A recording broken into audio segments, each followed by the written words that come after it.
Alrighty, Roo. Today we're checking out the Umarex Emerge. This is a break barrel, but with a low profile auto indexing magazine system.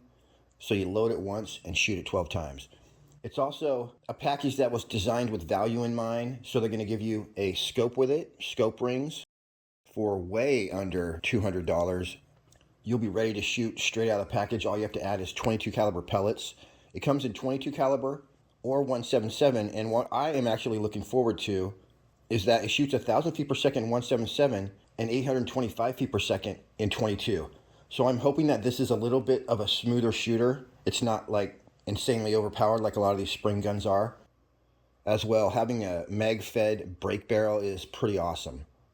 So in this video, we'll give you an up-close look at the Umarex Emerge, which just came out a few months ago. And we'll do some target shooting to see the accuracy, and we'll blow a few things up to demonstrate the power. For more information on the Emerge, shoot on over to pyramidair.com.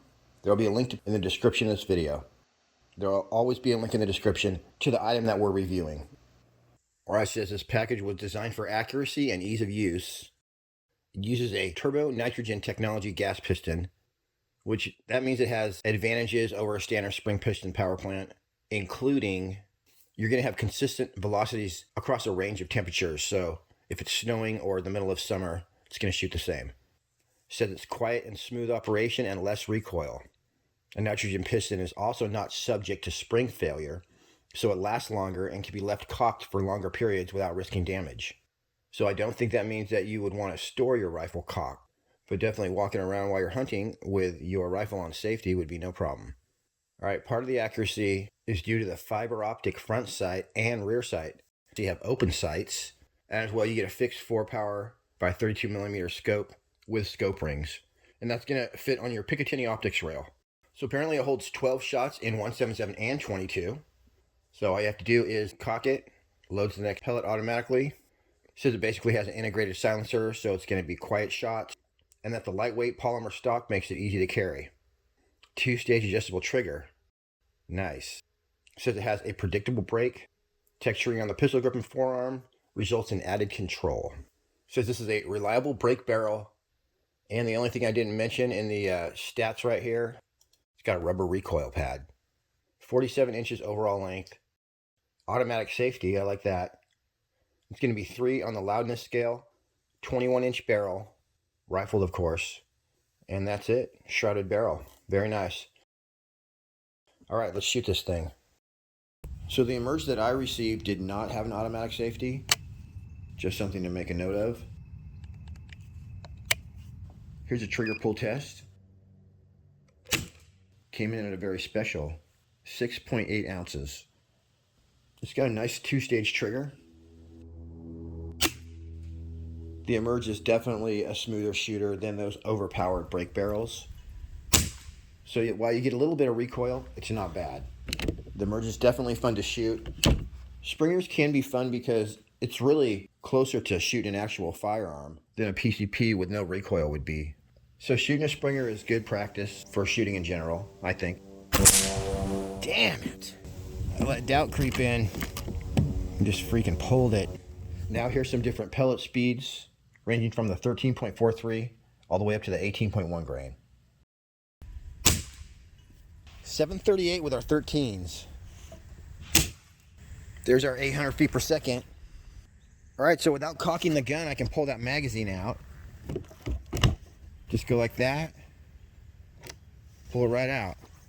So instead of turning this, you're going to turn the plate. And then it's going to come off. Booyah. Load some stuff in there. This does not wind or anything. When you cock it, it's just going to... So when you're looking forward like this, it's going to rotate this way. So if I wanted my pellet to be on the next shot, I will put it right there, and then it's not until you actually close the gun after cocking it that it'll push it. It'll click at one shot when you close it. Yeah, guys, this seriously weighs like a lot. I would guess a quarter pound.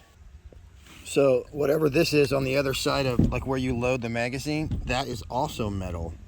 So yeah, everything in here is 100% metal. except the stock and that sight right there. Okay, when you put this in, you do have to have your plate right in the bottom there so that it'll go in all the way. So you line everything up and it'll slide in no problem. The next size up, 14.35 grain, was still traveling at 769 feet per second. And this thing just did not lose power. The 15.89 grain Hades were traveling at 686 on those Hades, not bad. And finally, the 18 grains were still cooking pretty good at a very special. Wow, awesome, almost as fast. So the 18 grains did group pretty good. The reason you see a shot way down here is because spring guns do take a little bit of practice to shoot. So I'm not able to get perfect groups on my first try like I do with the PCP guns. But with a little bit of practice, you should be able to nail bullseyes consistently. Now here's an official group that I did with the 15.89 grain Hades. Damn, nailed it 20 yards away. That'll work. Hades, 15.89 grain.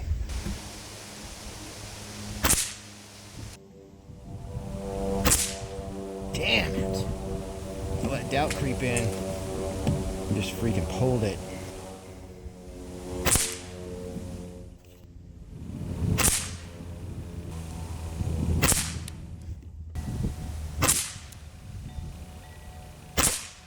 Nice. I could shoot a lot better if I wasn't like so far down on the crosshairs. I did go ahead and clean this with a barrel stall and a crown saver, which I always do with every new gun. But Umarex even says right on the tag, you better clean the barrel of this gun before you shoot it. Well, imagine that. All right, we're still set up at 20 yards away, and spoiler alert, that fired bird 65 got wet, but I did shoot one that basically rocked the entire neighborhood. So we'll show that at the very end here.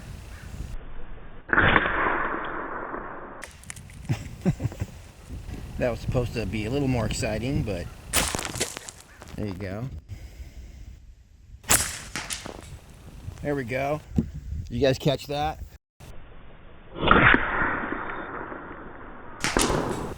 There we go. Oh, look at that, you guys. Direct hit.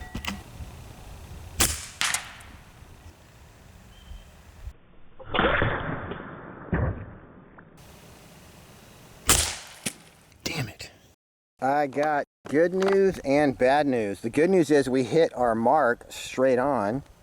The bad news is these Firebird targets don't like getting wet, so I splashed it with the other can. We'll have to try that again in a little bit. I'm not sure what's going on with my Helix scope. It might be my scope rings are starting to bug out, or my scope. I put it through a lot of abuse.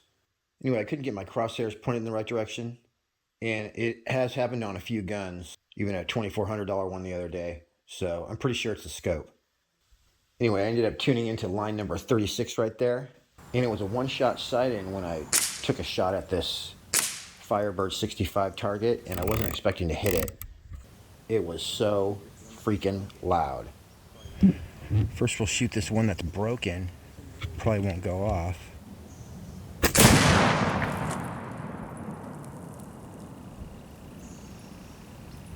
It went off. Now I'm about to get in trouble. I think it was at least as loud as the loudest one that's ever been shot off here. And just to give you guys an idea, it's louder than a shotgun blast. Maybe 2 shotgun blasts. But yeah, super exciting. All right, everybody, that's it for me on this one.